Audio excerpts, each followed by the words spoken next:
అందరికీ నమస్కారం. తెలుగు కథామాలకు స్వాగతం. ఎద్దనపూడి సులోచనారాణి గారి విజేత నవల చదువుకుంటున్నాము. 10 రోజుల్లో అలాగే అతి ప్రయాస మీద మాధవ్ సుధా అడ్రస్ సంపాదించగలిగాడు. నాగభూషణం గారు కలప వ్యాపారం మీద బాగా సంపాదించాడట. ఆయన ఒక్కగానొక్క కొడుకు భాస్కరం హైదరాబాదులో లాయర్గా చేస్తున్నట్ట. ప్రస్తుతం అందరూ అక్కడే ఉన్నారట. సుధా భాస్కర్ వివాహం జరిగి 2 సంవత్సరాలకు పైనే అయింది. ఈ సమాచారం విని తేరుకోలేనంతగా కృంగిపోయాడు. ఎంత ఆలోచించినా అతనికి సుధ మీద కోపం రావటం లేదు.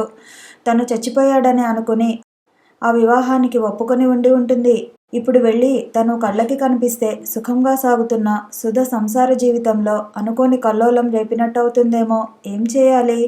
అలాగని చూడకుండా ఉండటానికి అతను మనసు ఒప్పుకోవటం లేదు. చూసి సుధని ఓదార్చాలి. ఎప్పటికీ నీవాడనే సుధా, నా గురించి ఆలోచనలతో నీ జీవితం పాడు చేసుకోకు. భాస్కరానికి భార్యవై నువ్వు అన్ని విధాలా అతనికి ఆనందం ఇవ్వటం ధర్మం. ఇలా ఇంకా ఎన్నెన్నో ఊహించుకుంటూ అతను హైదరాబాద్ చేరుకున్నాడు. సుధ ఇల్లు కష్టపడనవసరం లేకుండా సులభంగానే కనుక్కున్నాడు. భాస్కరం ఇంట్లో లేడని తెలిసింది. అమ్మగారిని కలుస్తాను అన్నాడు మాధవ్. అతని గుండెలు చిత్రంగా కొట్టుకోసాగాయి. భర్త పక్కన సుధని చూడటం వేరు, ఒంటరిగా సుధని కలుసుకోవటం వేరు. వీల్లేదు, ఎవరొచ్చినా వీల్లేదు, తర్వాత రమ్మని చెప్పమన్నారు అన్నాడు. 1 నిమిషం చాలు. వీల్లేదని చెప్పటంలా? అమ్మగారు క్లబ్కి వెళ్ళబోతున్నారు. ఇప్పుడు ఎవరిని చూడరు. మాధవ్ కళ్ళు ఆశ్చర్యంతో పెద్దవైనాయి. క్షణం సేపు ఆగి, వచ్చింది మీ బావగారు మాధవట అని చెప్పు. అప్పుడు కూడా వీల్లేదంటే అలాగే వెళ్ళిపోతాను అన్నాడు.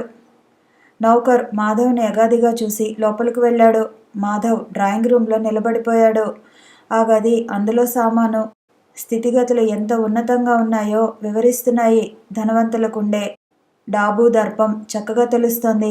5 నిమిషాల్లో సుధా గదిలోకి వచ్చింది. అడుగుల శబ్దం విని మాధవ్ తిరిగి చూశాడు.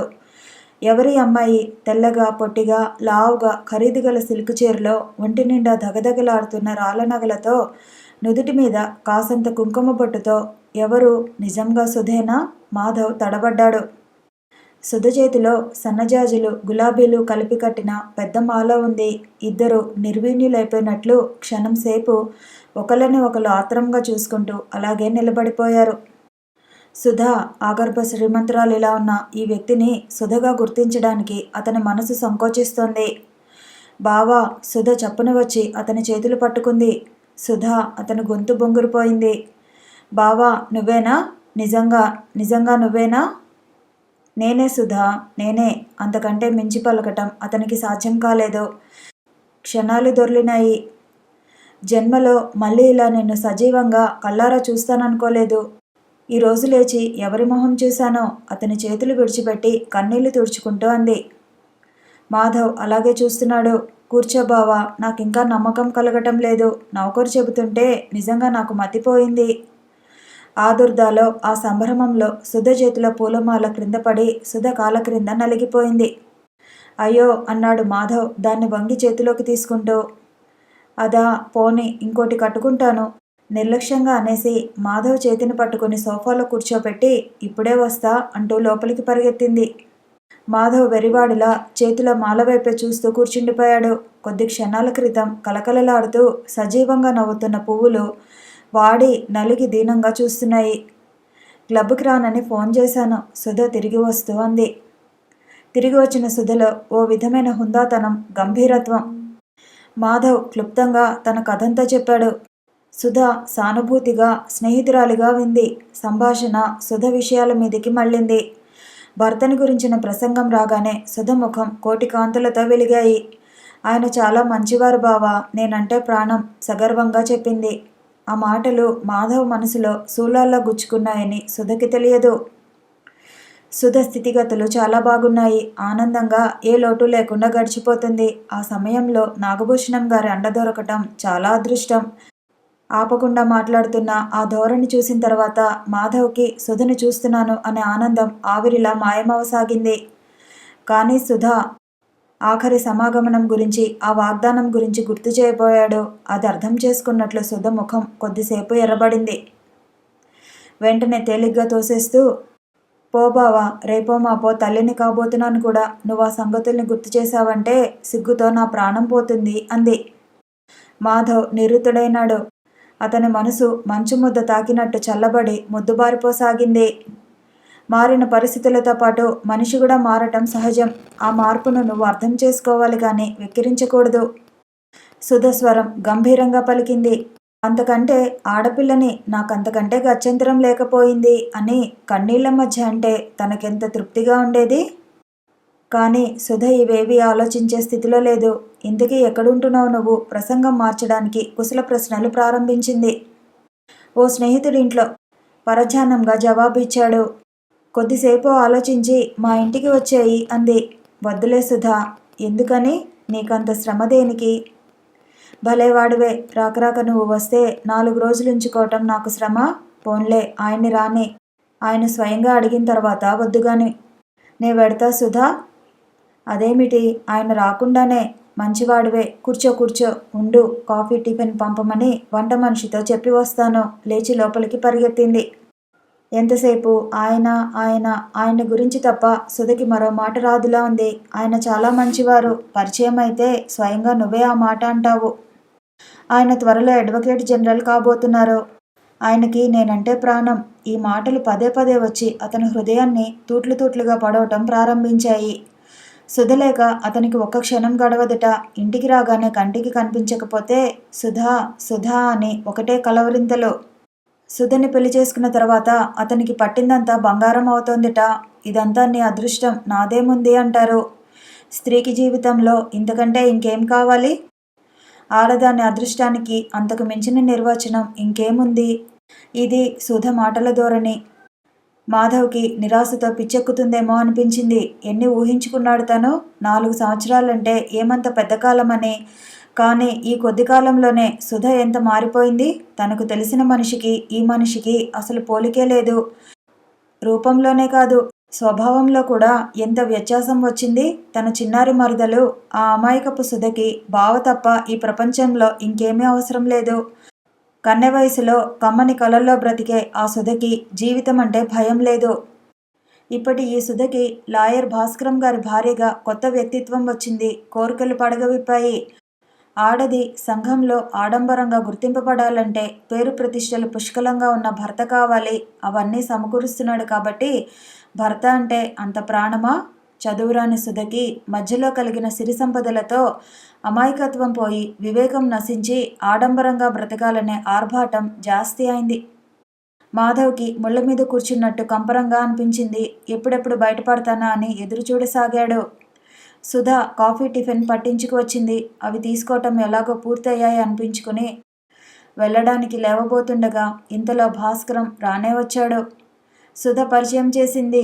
సుధ అంత గర్వంగా తన అదృష్టంగా మురిసిపోతున్న భర్త పొట్టిగా లావుగా ఉన్నాడు. అతను చాలా తెలివైన వాడని నిగనగలాడుతున్న బట్టతలే సాక్ష్యం. ఇంత చిన్న వయసులో అంత జుట్టు ఊడిపోవటం ఎంత విషాదం. సుధ అతనిలో ఏం చూసిందో మాధవ్కి ఎంత ఆలోచించినా అర్థం కాలేదు. భాస్కరానికి కూడా మాధవ్ అంటే పెద్ద ఆసక్తి కలగనే లేదు. ముక్తసరిగా మాట్లాడాడు. ఆ మాటల్లో కూడా తను లాయర్ని అనే టీవీ ప్రదర్శించాడు. కొద్దిసేపైన తర్వాత మాధవ్ వెడతానని లేచాడు. భాస్కరం అభ్యంతరం చెప్పలేదు. అతని సోఫా వెనక నిలబడిన సుధ వంగి రహస్యంగా భర్త చెవిలో ఏదో చెప్పింది. క్షణం సేపు కనుబొమ్మలు ముడివేసుకున్న భాస్కరం వెంటనే ముఖం ప్రసన్నంగా మార్చుకుని, మీ మరదలు మిమ్మల్ని 4 రోజులు వచ్చి వాళ్ళ ఇంట్లో ఉండమంటోంది అన్నాడు నిర్లక్ష్యంతో హాస్యం మిలాయించి. సుధ అదేదో పెద్ద జోక్లా పకపకా నవ్వింది. మాధవ్ మరో 5 నిమిషాలు కూర్చుని ఉండటానికి వీల్లేదని క్షమాపణ చెప్పుకుని బయటికి వచ్చేశాడు. మెట్లు దిగి వచ్చేస్తుంటే వరండాలో జంటగా నిలబడి వీడ్కోలిస్తున్న దంపతుల్ని చూసి అతను మనసు అనుకున్నంతగా ఈర్ష్యపడకపోవటం చూసి అతనికే ఆశ్చర్యం వేసింది. గుండెలు బిగబట్టుకుని ఎదురు చూసిన సమయమేదో గడిచిపోయి హాయిగా గాలి పీల్చుకున్నట్టుంది. కానీ ఇంకో రకమైన బాధ, ఒంటరితనం లాంటిదేదో అతని మనసులో నిండిపోసాగింది. వచ్చే ముందు అతను ఊహించుకున్న ఊహలు ఛాయామాత్రంగా కూడా మిగల్లేదు. అతను బ్రతికి బయటపడ్డందుకు సుధ ఎంతో సంతోషిస్తుంది. నిజమే, అందులో ఆత్మీయత ఉంది. కానీ అనురాగం లేదు. ప్రియ బంధువుగా, చిన్ననాటి మిత్రుడిగా అభిమానం ఉంది. కానీ ప్రియురాలిగా అనుభూతి లేదు. ఇన్ని సంవత్సరాల తర్వాత మరణించాడని నమ్మి మర్చిపోయిన మనిషి బ్రతికి కళ్ళ ముందు కనిపించినందుకు ఆపుకోలేని సంతోషం ఉంది. కానీ అందులో ఎన్ని రోజుల నుంచో ఎదురు చూసి చూసి తపన పొంది నిరాశతో కృంగి అనుకోకుండా మళ్ళీ పొందిన ఉపశాంతి లేదు. ఇప్పటి ఈ సుధకి ఇల్లు, భర్త, పిల్లలు తప్ప ఇంకో విషయం ఆలోచించేందుకు అసలు తీరుబడి లేదు. మాధవ్ని గురించి కుశల ప్రశ్నలు వేయటం కంటే మానసికంగా అతని పరిస్థితి తెలుసుకోవాలనే అభిమానం లేదు. సుధ గుర్తుకు వస్తే అతనికి అకారణంగా చిరాకు కలగసాగింది. అసలు చూడకుండా ఉన్నా బాగుండేది. అదో విధంగా ఒక మధురమైన అనుభూతిగా కలకాలం గుర్తుండేది. కన్నకలలు కాలి బూడిద అయినాయి. ఊహలు ఎండమావుల్లో వెక్కిరించాయి. కట్టుకున్న ఆశాసౌధం గాలిమేడలా అంతరించిపోయింది.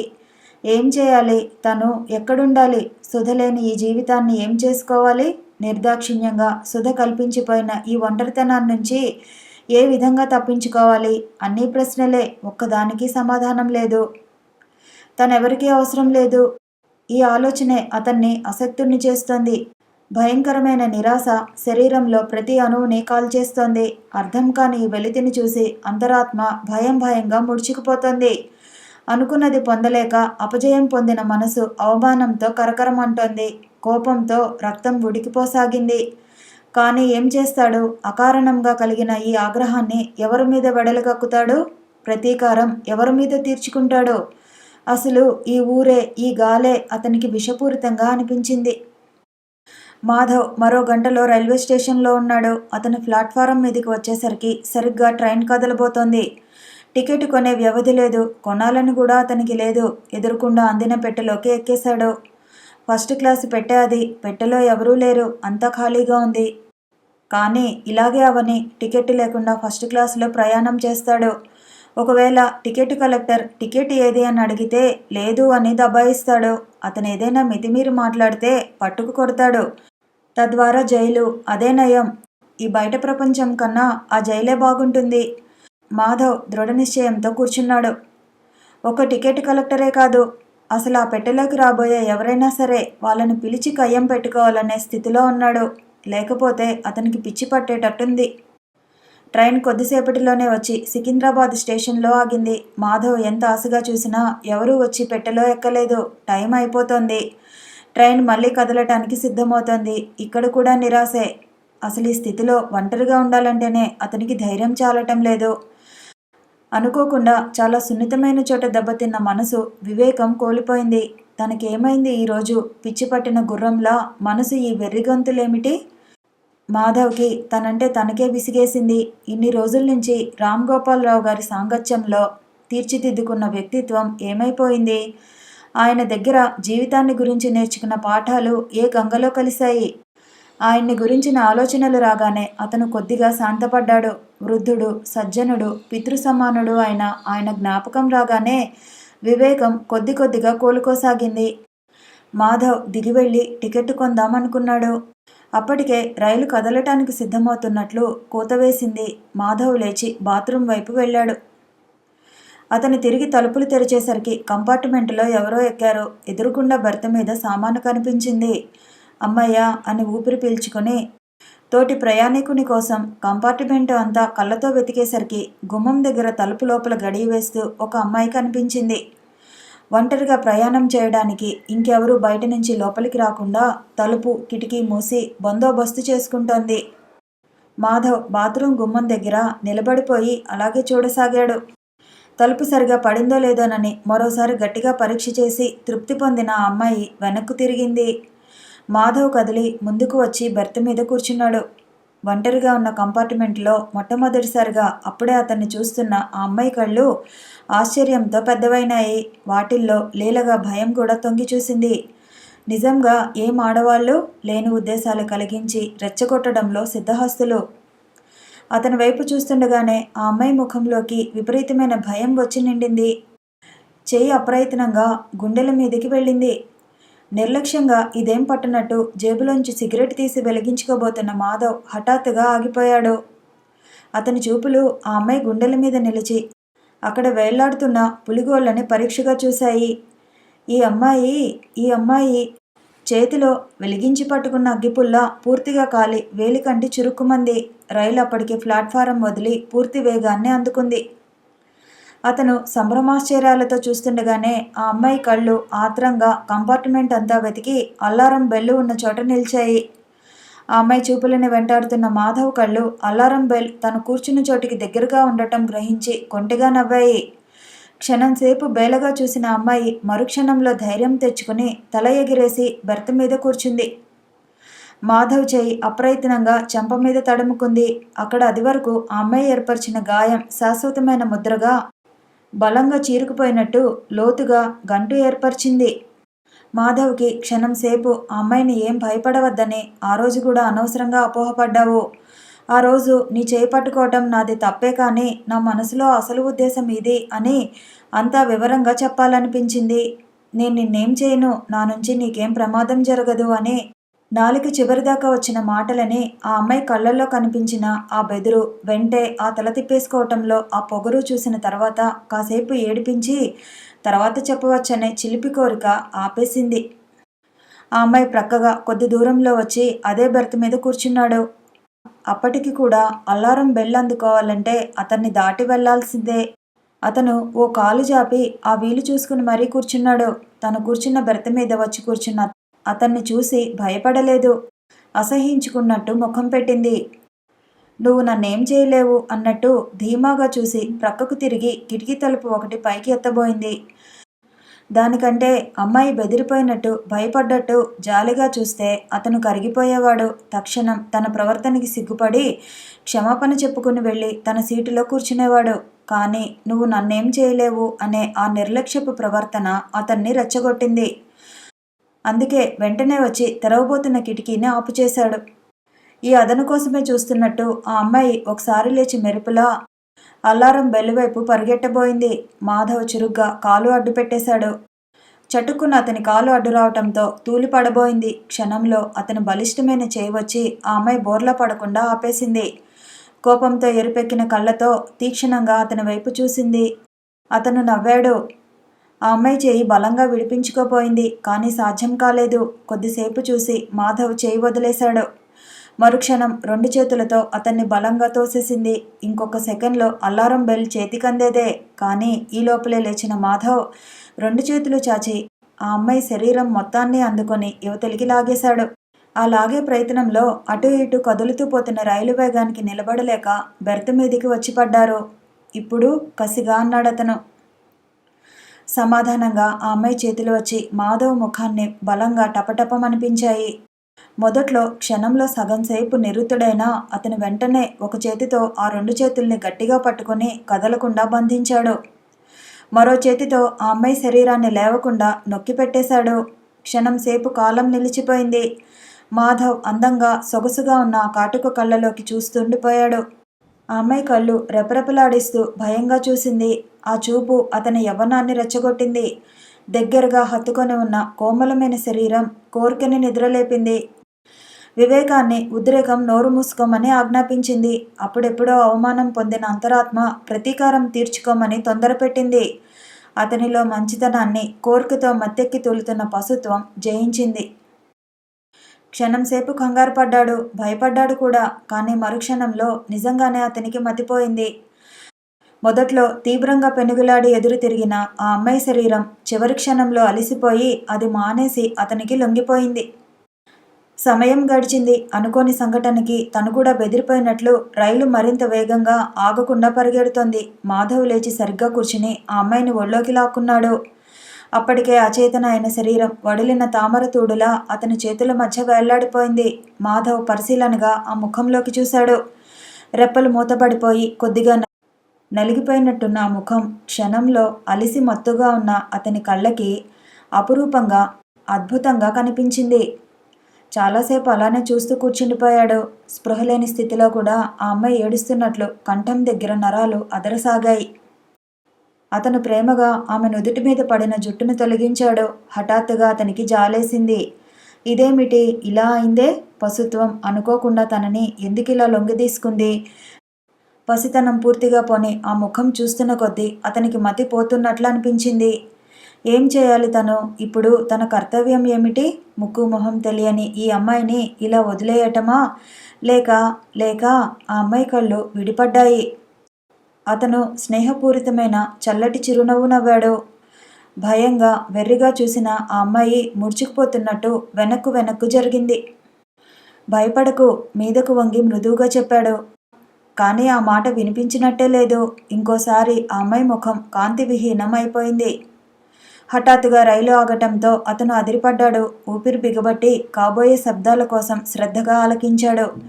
కానీ ఎన్ని నిమిషాలు గడిచినా ఏం కాలేదు. ఎవరూ రాలేదు. అసహనంతో ఆదుర్దా పట్టలేక తన ఒడిలో ఉన్న అమ్మాయిని సరిగ్గా పడుకోబెట్టి లేచి వెళ్ళి కిటికీ తలుపులు తెరిచాడు. చల్లటి గాలి రిబుమని లోపలికి వచ్చింది. బయటంతా గాఢాంధకారం. దగ్గరలో ఏదో స్టేషన్ రాబోతున్నట్టుంది. సిగ్నల్ కోసం అనుమతి కోరుతోంది రైలు. బిగ్గరగా విసుగ్గా కూతలేస్తోంది. బయటికి చూస్తున్న అతని కళ్ళు తిరిగి వచ్చి బెర్త్ మీద అలసిపోయినట్టు అచేతనంగా పడుకున్న ఆ అమ్మాయి ముఖం మీద నిలిచాయి. ఆమెకు మెలకువ రాకముందే తను దిగిపోతే? తప్పు చేసినప్పుడు శిక్ష పొందడానికి వెరిచే వ్యక్తిత్వం కాదు అతనిది. తను చేసిన ఈ దుష్కృత్యానికి ఎలాంటి శిక్ష అయినా పెదవి కదపకుండా తలెత్తకుండా స్వీకరించగలడు. కానీ ఈ సిగ్గుమాలిన పని ఇంకెవరికో తెలిసి వాళ్ళేదో తీర్పు చెప్పే కంటే ఈ శిక్ష ఏదో తనకి తనే విధించుకోవటం మంచిది. మరో 5 నిమిషాల్లో అతను రైల్లోంచి దిగేశాడు. ఆకాశంలో దట్టంగా నల్లని మబ్బులు ఆవరించుకుని ఉన్నాయి. చల్లగా సన్నగా వానతుంపరులతో కలిసి వీస్తున్న గాలి అతని శరీరాన్ని తాకి సేద తీర్చసాగింది. మాధవ్ కదలబోయే రైలు కింద పడి ఆత్మహత్య చేసుకోవాలనే దృఢ నిశ్చయంతో దిగాడు. కానీ 10 నిమిషాల తర్వాత కానీ రైలు కదలలేదు. ఒక నిశ్చయాన్నించి తిరిగిపోవడానికి, మనిషి తేరుకోవటానికి, జీవితం మీద 1000 రెట్లు తీపి కలగటానికి ఆ 10 నిమిషాలు చాలు. అతని ధైర్యం సన్నగిల్లింది. చావబోయేసరికి బ్రతుకు మరింత మధురంగా కనిపించి చిరునవ్వుతో చేతులు జాచింది. దానితో దృఢ నిశ్చయం కొద్దిగా సడలింది. ఆ సడలింపుతో బలవంతంగా చేతుల మధ్య పట్టి బంధించిన చావాలనే కోరిక పిట్టలా రెక్కలు విదిల్చుకుని తుర్రున పారిపోయింది. తను అవును కాదు అని మనసులో కొట్లాడుతుండగానే రైలు వెళ్ళిపోయింది. వెళ్ళిపోయిన రైలు వంక నిస్సహాయంగా చూస్తూ నిలబడిపోయాడు. చాలాసేపు అయిన తర్వాత మాధవ్ నిద్రలో లేచి నడుస్తున్న మనిషిలా తూలుతూ రైలు పట్టాల వెంబడి నడక సాగించాడు.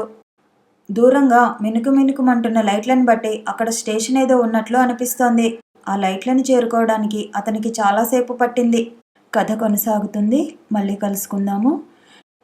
ఈ వీడియో నచ్చితే లైక్ చేయండి, షేర్ చేయండి, కామెంట్ చేయండి, ఛానల్ని సబ్స్క్రైబ్ చేయండి.